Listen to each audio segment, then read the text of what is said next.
were to implement, you would never. This is 3 years before. This is Allah subhanahu wa ta'ala will strengthen the messenger. 25 million people are expected to be in Karbala.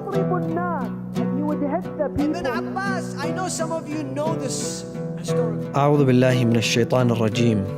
بسم الله الرحمن الرحيم. At many times, the event of Ashura, which took place in the year 680, 61 years after the migration of Rasulullah from Mecca to Medina, on the 10th of Muharram in the city of Karbala. This event is referred to as a result of the appointment of Yazid ibn Muawiyah as the Khalifa of the Muslims. And as Yazid became the Khalifa, he asked his governor in Medina to seek an allegiance for him from Imam Abu Abdullah al-Hussein. And of course, the result was that Imam Hussein refused to give this allegiance to Yazid.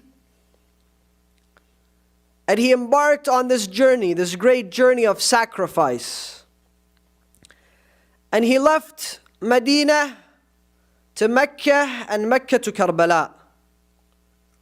Many people see the event of Ashura and the sacrifice of Imam Hussein as the result of the fact that Yazid became the Khalifa of the Muslims. And Imam Hussein, in his very famous lines, in his very famous sermon, discusses this issue, and he says, إني لم أخرج أشرا ولا بطرا ولا مفسدا بل خرجت لإصلاح أمة جدي رسول الله لكي آمر بالمعروف وأنهى عن المنكر وأسير على سيرة جدي وأبي وهذا يزيد رجل فاسق فاجر شارب للخمر مبيح للنفس المحترمة وقد ركزني بين اثنتين بين السلة والذلة وهيهات من الذلة. He says that I do not embark on this journey but for the following reason. And Imam Hussein is very particular in choosing his words and how he states his mission statement, his ultimate mission statement. He says, I do not embark on this journey but for the following reasons. Meaning, years down the line, people can't come and say, well, Imam Hussein stated the reasons why he was leaving to Karbala, but we also are on the opinion that those also could have been other reasons why Imam Hussein went to Karbala. And they would state their own theories and their own opinions alongside the reasons that Imam Hussein stated. But Imam Hussein was very particular. He says, I do not leave but for the following reasons. Mean there is no other reason for me to embark on this journey. أني لم أخرج أشرا ولا بطرا, for the sake of popularity, for the sake of fame, for the sake of khilafah. أني لم أخرج أشرا ولا بطرا ولا مفسدا بل خرجت لإصلاح أمة جدي رسول الله. But I have embarked on this journey to perfect the ummah, to purify the ummah of my grandfather Rasulullah.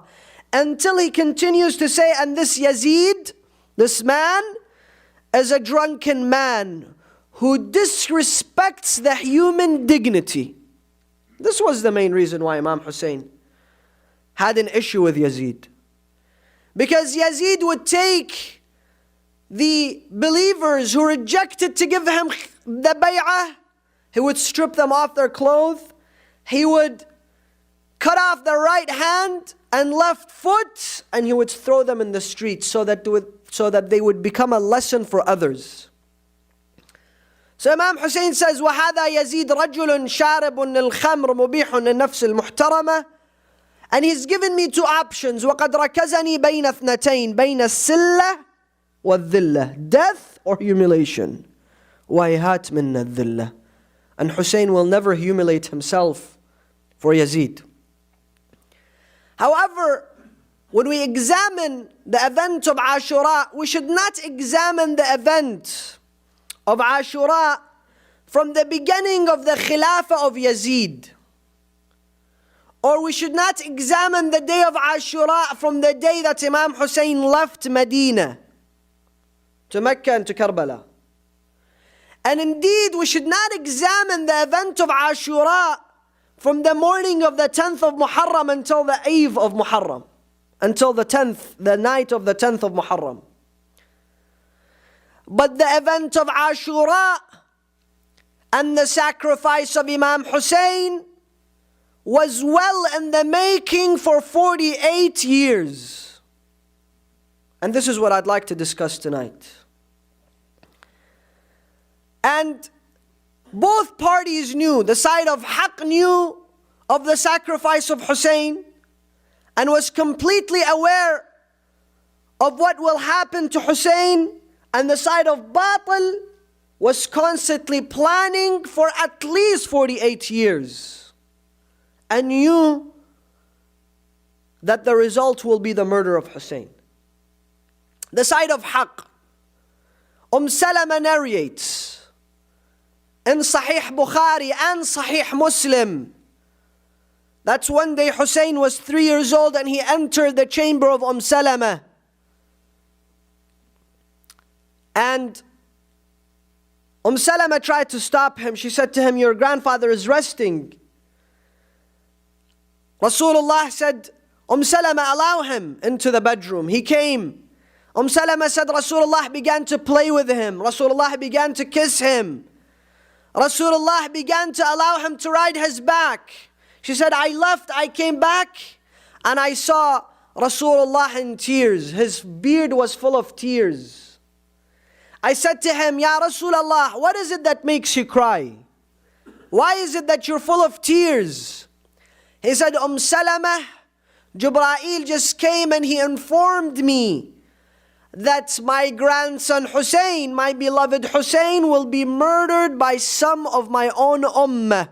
And he gave me some of the soil of Karbala. And he showed me the event of Ashura. O Salama, take this soil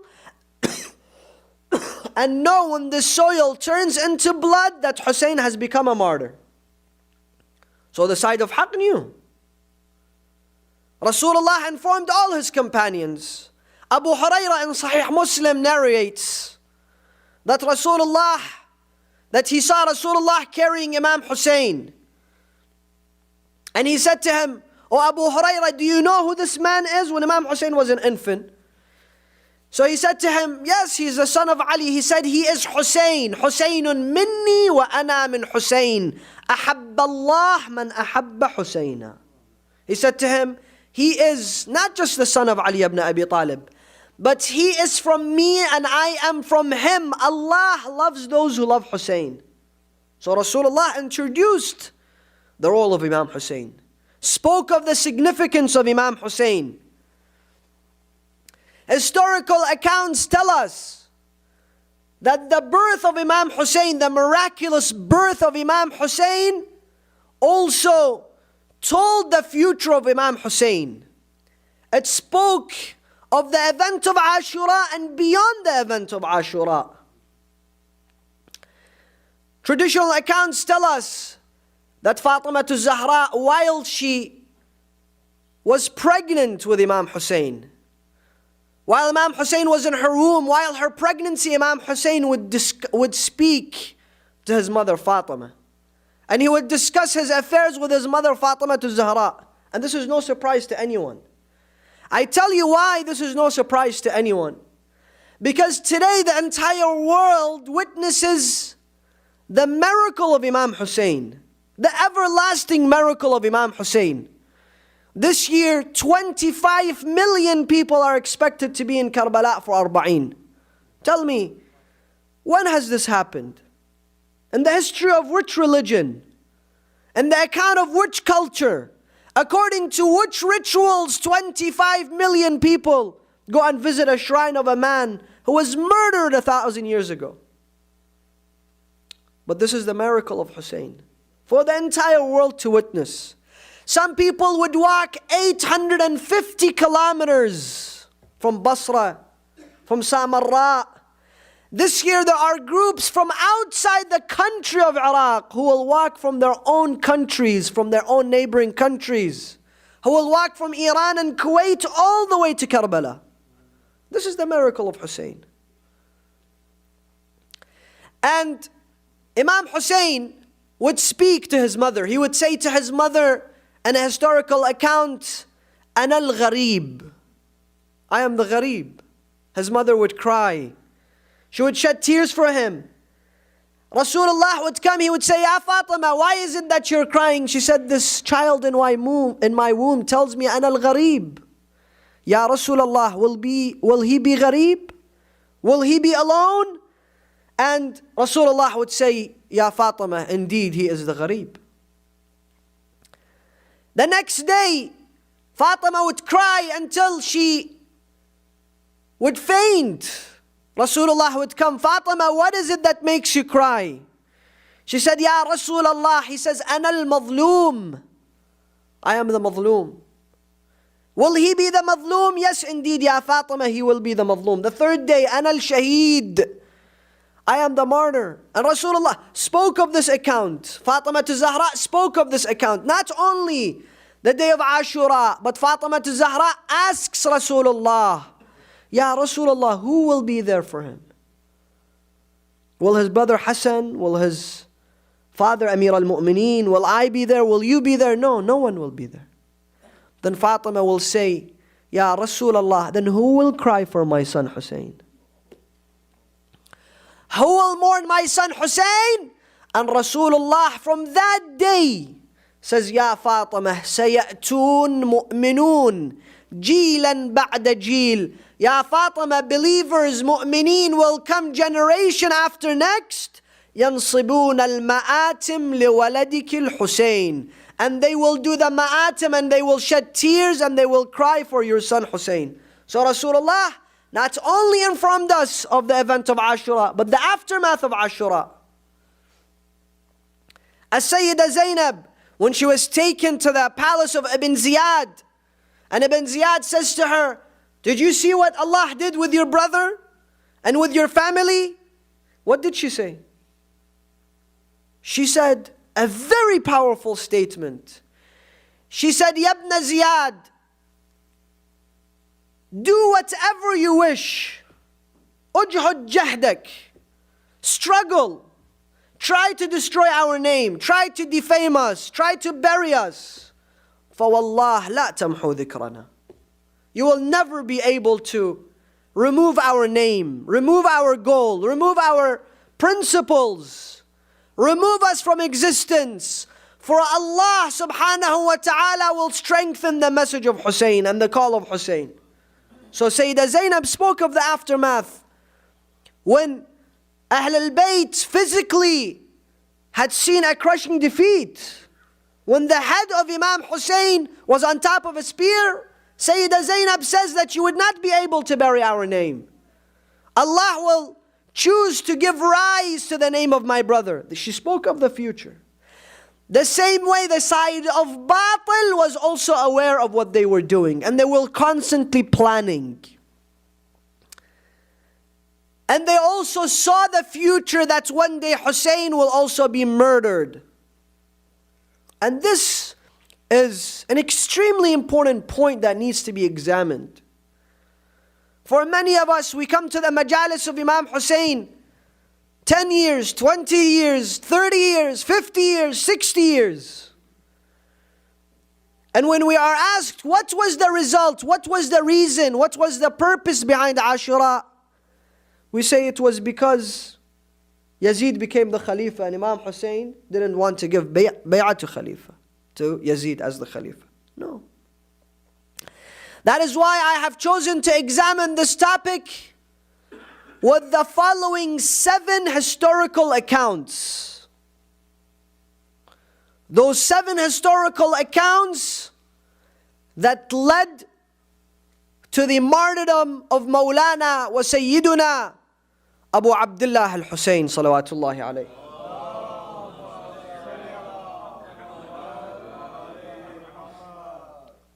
The first is the ayah that I began my lecture with.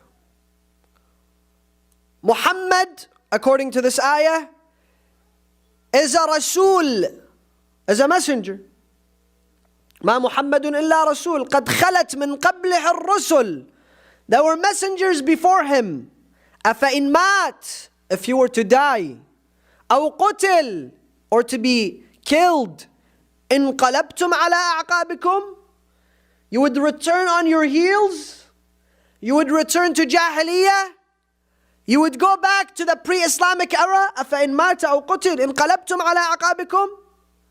Then Allah makes a very powerful remark. Allah says, وَمَنْ يَنْقَلِبُ عَلَىٰ عَقِبَيْهِ فَلَنْ يَضُرَّ اللَّهَ شَيْئًا. And whoever falls on his heels, meaning he leaves Islam, he returns to Jahiliyyah, فَلَنْ يَضُرَّ اللَّهَ شَيْئًا. He's not harming Allah. Allah and His religion and His faith will not be hurt. Allah doesn't need the numbers. وَسَيَجْزِيَ اللَّهُ الشَّاكِرِينَ. And Allah will reward the shakirin, those who are thankful for the message. And how are they thankful? By sacrificing for the sake of the message. This is a God-given promise. Why was this verse sent down? Why was this verse revealed? This verse was revealed in the Battle of Uhud, 3 years after the migration of Rasulullah from Mecca to Medina. Many of you who have gone to Medina, you have gone to Uhud to visit Sayyid al-Shuhada Hamza, the uncle of Rasulullah, who was martyred in the Battle of Uhud. It was a deadly battle. It was an extremely difficult battle, and Rasulullah sallallahu alayhi wa alihi wasallam lost many of his brave companions, many of his loyal companions, including his uncle Hamza. And Rasulullah has states, historical accounts tell us, in that battle was suffering from many wounds, head to toe. He was bleeding. Some who their names are also in history, recorded in history, began to say, قَدْ مَاتَ مُحَمَّد. Muhammad has been killed. Muhammad has been killed in Badr. And some of the Muslims immediately when they heard this, they dropped their weapons and they surrendered. Some of them not only dropped their weapons, they joined the opposite side. Immediately. Immediate retreat. Immediate return to the pre-Islamic era of Jahiliyyah. And some of them, they left the battle. For 3 days they left. They didn't come back. Allah revealed this ayah in the battle, that Rasulullah is a man just like any other prophets. If he were to die, his legacy has to remain. If he were to die, it doesn't mean that you leave the faith, you leave the religion, you return to Jahiliyyah, you disregard his legacy and his message. Rasulullah came with the message of oneness, Tawheed. He came forth with a religion, not rituals and practices. And if he were to die or to be killed, you should not return to the era of Jahiliyyah. This is 3 years before, this is 3 years after the migration of Rasulullah from Mecca to Medina. After this event, go and look at the historical accounts of Bukhari, Tabari, Ibn Kathir. They state that Rasulullah came, he stood on the minbar, and he held a needle. A needle. He said, "Do you see this needle?" They said, "Yes." He said, "Do you see the small hole in the needle? Well, they put the thread. Small, tiny, tiny, tiny hole.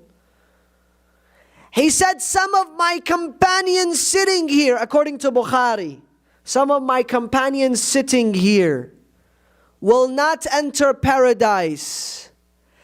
If a camel can go through this needle, then those companions will enter paradise. If a camel can go through this needle, then those companions will enter paradise. He spoke clearly, Rasulullah. And Rasulullah kept struggling with this set of companions, with this group of companions. And his struggle was evident. It was clear. In the Battle of Tabuk, 14 of his companions tried to assassinate him. His own companions. Go and read the historical accounts of the Battle of Tabuk. And how 14 of the Sahaba tried to assassinate Rasulullah. And Allah gave their names to Rasulullah. And Rasulullah continued the struggle with them until the famous event of Raziyatul Khamis, the tragedy of the Thursday. And the tragedy of the Thursday is recorded by Imam Bukhari in Sahih Bukhari and the section of illnesses.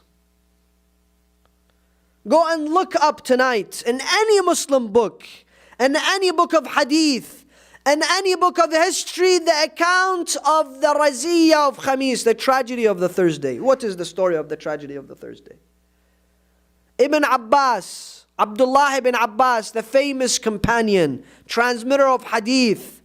That's according to all Muslims, according to Bukhari and Muslim and Tirmidhi and Nasa'i. And all the ulama as a trustworthy submitter of hadith, transmitter of hadith, narrator of hadith, states that it was Thursday, the Thursday before the demise of Rasulullah. And we were gathered in the chamber of Rasulullah, and the room of Rasulullah, and the house of Rasulullah, and his residence.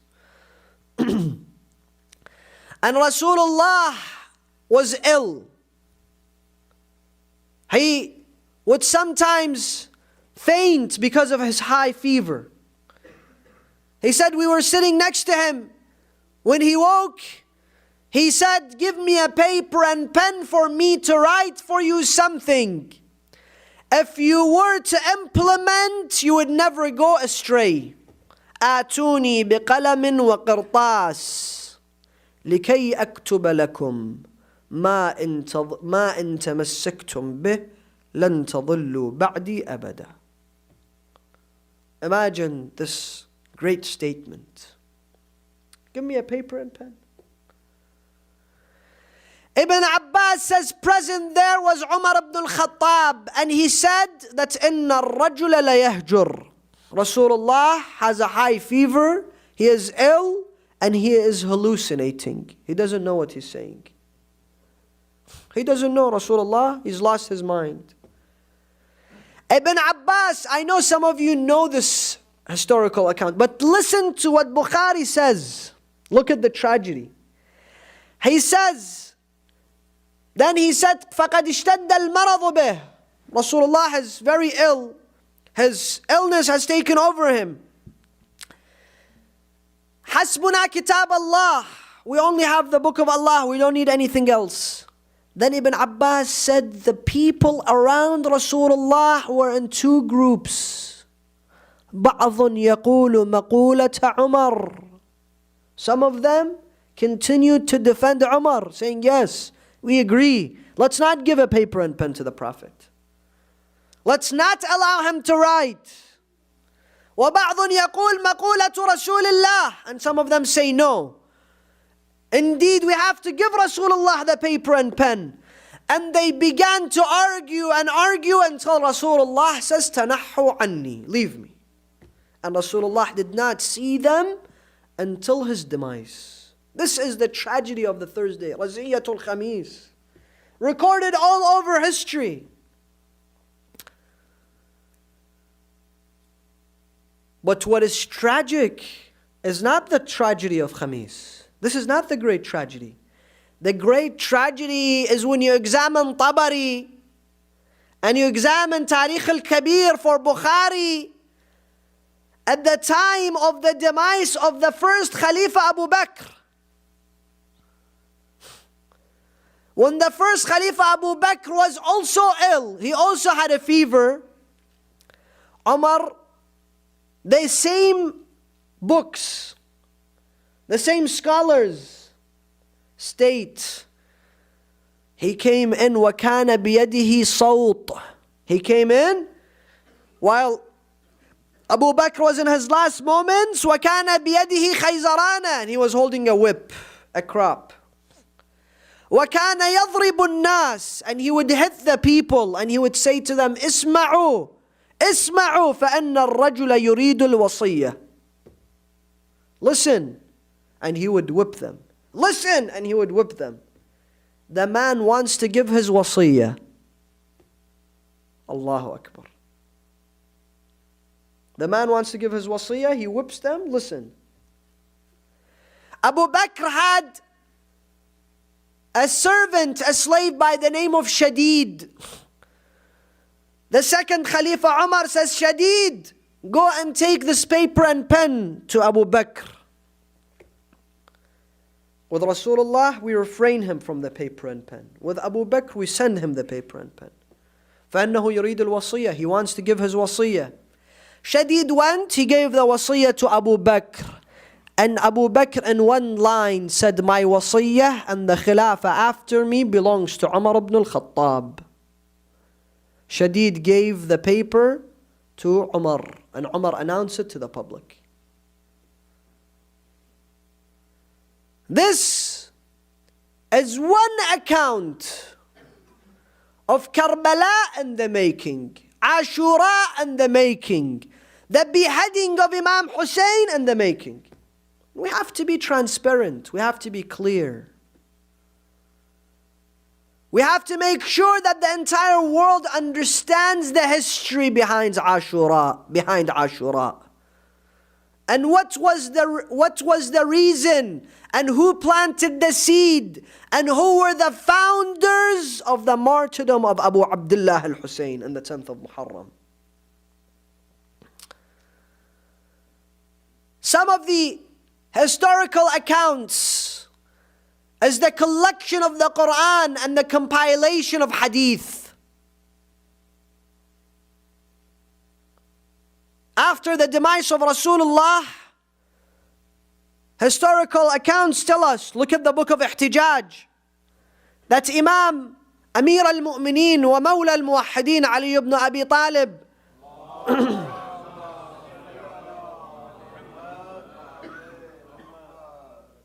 stayed at home for 6 consecutive months, and he read and he wrote the Quran. And after 6 months he came out, and the Quran was on a cloth. He showed them the cloth. And he said to them that you are all aware that I know exactly where every ayah was revealed, for what reason it was revealed, on whom it was revealed. I know the tafsir, I know the ta'wil, I know the secrets of the Quran, and no one of you claims to have the knowledge of the Quran like I do. They said, yes, Ya Abul Hasan, we agree. He said that this is the Quran, I have compiled the Quran. And historical accounts state that they came and they saw what was in the Quran, and they read the Quran, and they said, Ya Abul Hasan, we do not need this. Take it with you. Take it home. Even though the message while the demise of Rasulullah was Hasbuna Kitab Allah. We have the Quran, we need the Quran. But when the Quran was compiled by Amir al-Mu'mineen, that Quran was rejected. Immediately Umar ibn al-Khattab, in the time of the first Khalifa, made a council by the leadership of Zayd ibn Thabit, a 25-year-old man. Zayd ibn Thabit, with 25 other individuals who had memorized the Quran. They sat and they wrote the Quran, and they compiled the Quran and they presented the Quran to the first Khalifa Abu Bakr. I don't want to get into the details of how the Quran was compiled, but I will tell you that in the time of the third Khalifa Uthman, some copies of the Quran were being burnt.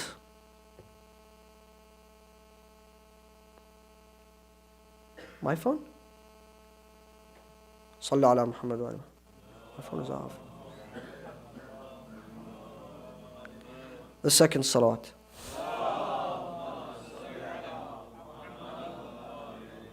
The third salawat with the loudest of your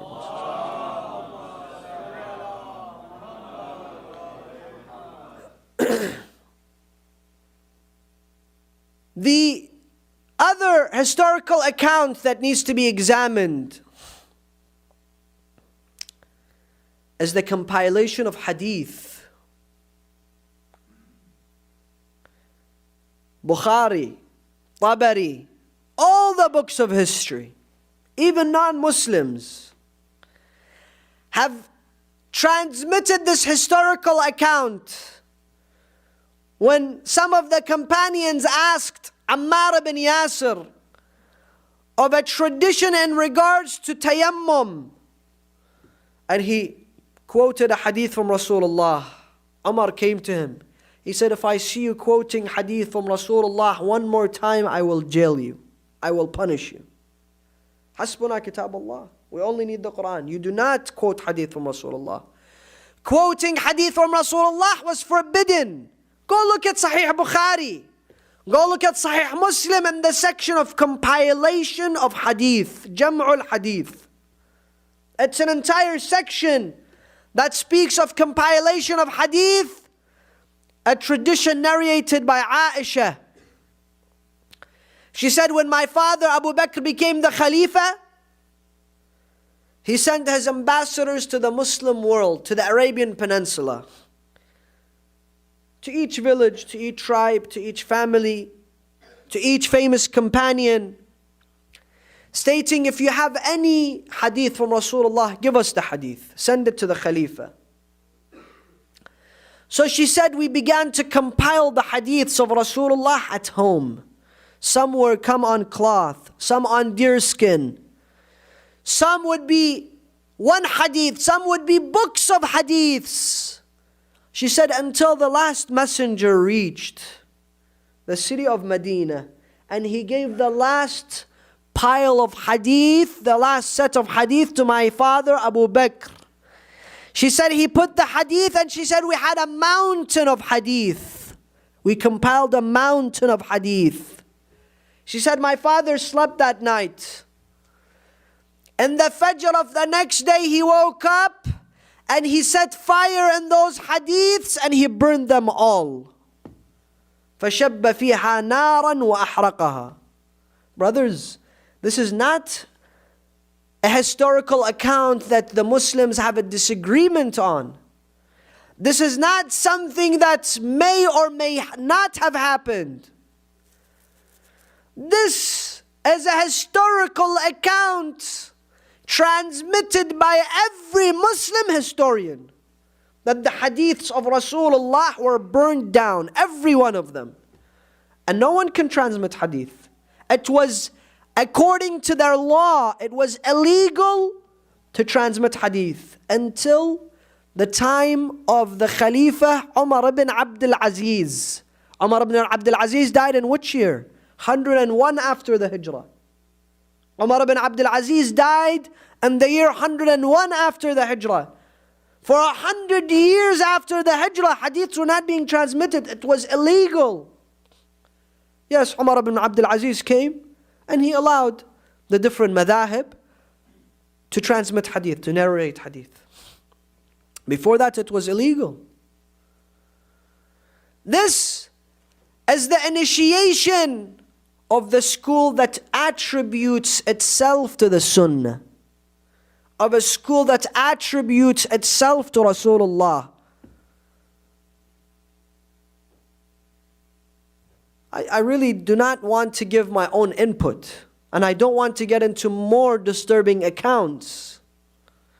But it is enough for us to say that the hadiths and the legacy of Rasulullah was all burned down. Some of them were the Friday sermons of Rasulullah. For 10 years in Medina, Rasulullah led the Friday prayers and he gave the Friday sermon. Today, not even one of his sermons is narrated in history. There were transmitters writing his sermons, recording his sermons, but yet it was destroyed and annihilated by the founding fathers of the school of the Sunnah.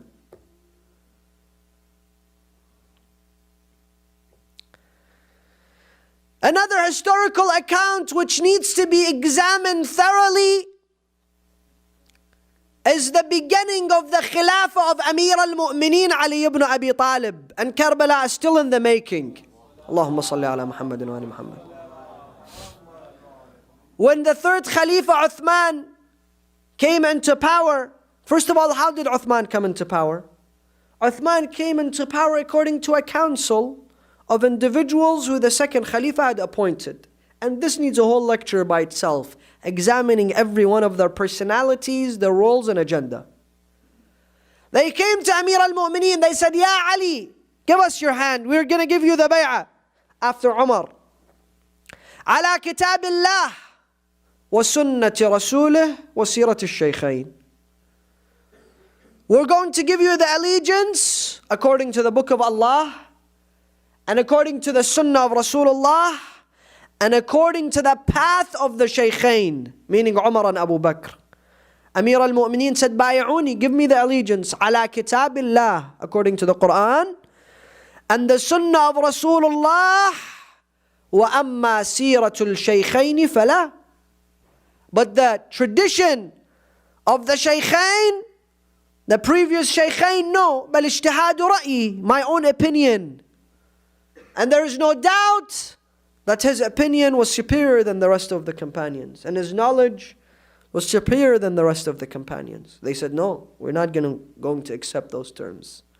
And they gave the allegiance to Uthman ibn Affan. Uthman ibn Affan, when he came into power, one of the very small, tiny pictures that I can draw for you now is that he appointed his stepbrother, Walid, as the governor of Kufa.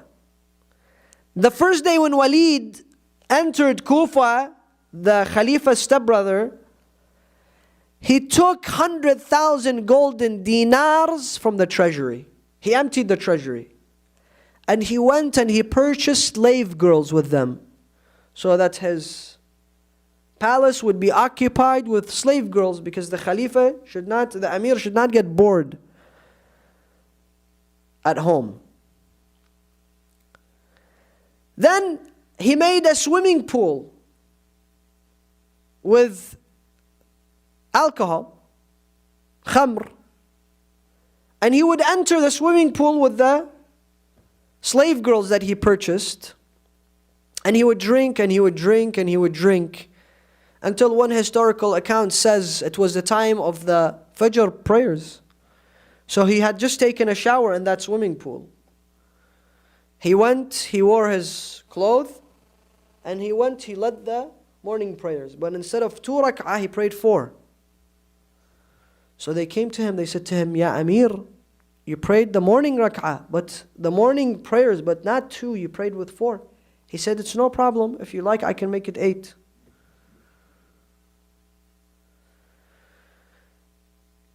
And of course, other forms of corruption, until those forms of corruption led to the assassination of the third Khalifa, Uthman ibn Affan. And for 3 days, they did not wash or bury his body. He was left in the house. They forgot Uthman the Nurayn, radiyallahu anhu, for 3 days. And the house, until the neighbors, they couldn't stand the smell of the dead body, they came and they buried him.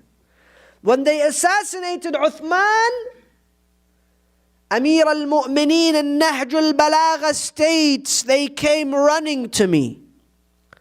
And Imam Hassan and Imam Hussein were standing in front of the door, and they stampede them, And they came and they said, Ya Ali, according to any terms, whatever terms you have, we're going to give you the Khilafah.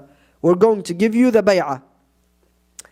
Amir al-Mu'mineen, before he gave them the bay'ah, he said those famous lines. Listen to them. He said, حتى تسترجع الأموال وإن زوجت بها النساء واشتري بها الإماء. Many people, they do not, we know that Amir al-Mu'mineen became the Khalifa. But look at the beauty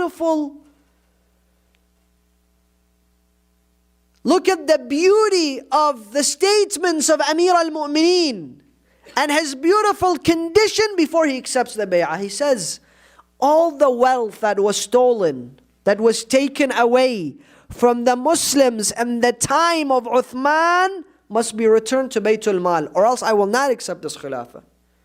Even if women were married with this wealth, the money has to return. And even if slaves were to be purchased with this wealth, it has to be returned. If you accept the Khilafah under this condition, give me the allegiance. They gave him the allegiance. As soon as they gave him the allegiance was annihilated, was revoked by some individuals, by some companions. A person comes to one of the Khulafa of Bani Umayyah. He said to him, Ya Amir al-Mu'mineen, there is a woman, a mother who killed her children. What do you have to say about her? The Khalifa said, a mother killed her own children? He said, yeah. He said, I would say, La'anaha Allah. May Allah curse her. Which mother would kill her own children? Then he said to him, but Ya Amir al-Mu'mineen, al-Mu'mineen Aisha, she resulted in the death of 30,000 people of her children. She is the mother of the Mu'mineen. And she resulted in the death and the most brutal and deadliest battle in Islamic history. She was the first person to seek the vengeance of Uthman from Amir al-Mu'mineen. Say that he killed him. Ali killed Uthman. Talha and Zubair on one side, alongside Aisha and Amir al-Mu'mineen on another. The battle of Jamal. A person comes to Amir al-Mu'mineen in the battle of Jamal. And once again, Karbala is in the making. A person comes to Amir al-Mu'mineen, he says to him, Ya Amir al-Mu'mineen, on one side I see Talha, on one side I see Zubair, on one side I see Aisha, on one side I see you, I see Ammar, I see Miqdad, and I am confused. Where is haqq? Where is justice? Where should I stand? Amir al-Mu'mineen didn't tell him that, follow me, don't you know that I am with haqq? Amir al-Mu'mineen says to him, i'rif al-haqq. Go and know what justice is. Go and know what haqq is. تعرف من اتبعه. You will know who's on the side of haqq. What was going on the other side? Historical accounts tell us that Talha and Zubair in the time of Dhuhr and Asr, Talha would want to lead the namaz, Zubair would push him, say, I have to lead. Who's telling you to lead? Zubair would go and lead, Talha would push him, say, I have to lead. Until it was almost time for Maghrib. From Dhuhr until Maghrib, the whole community standing for namaz, Talha and Zubair are fighting on who's going to lead the prayers. Until they went to Aisha. They said, Ya al-Mu'mineen, we have a big problem. Today we still haven't prayed Dhuhr and Asr because Talha and Zubair both want to lead the prayers and they keep fighting one another. So she said, then allow Abdullah, the son of Zubair, to lead the prayers. And Abdullah, the son of Zubair, he wants to lead the prayers. Amir al-Mu'mineen says, A'rif al-haqq. Go and look at haqq. Go and see the side of Ali, then go and see the other side. You will know where haqq is. I'm not going to tell you who is on the side of haqq. I will let you to be the judge. And then the battle of Nahrawan and the battle of Siffin. And Karbala was yet in the making. Imagine what Muawiyah did. A man comes to Muawiyah. Muawiyah is sitting as the Khalifa of the Muslimin. The Khalifa. A man comes in and he's about to sit down. He comes, he sits right next to Muawiyah. Muawiyah says to him, وَيْحَكَ مَنْ أَنْتَ تَصَدَّرْتَ مَجْلِسِي. He said to him, who are you? You came and you sat right in the front of the gathering? Who are you? Who do you think you are? You just don't come in and sit in the prestigious position here. هَلْ لَكَ مَنْقَبَةٌ. Do you have any special characteristics? Are you a special individual that you came and you chose an important seat? He said, Ya Amir al-Mu'mineen, liya manqaba. He said, yes, Ya Amir al-Mu'mineen, I have important virtues. He said to him, هاتها وإلا قطعت عنقك. He said, tell me what it is or else I'll behead you. He said to him, Ya Amir al-Mu'mineen, I am a speaker. I give the Friday sermon.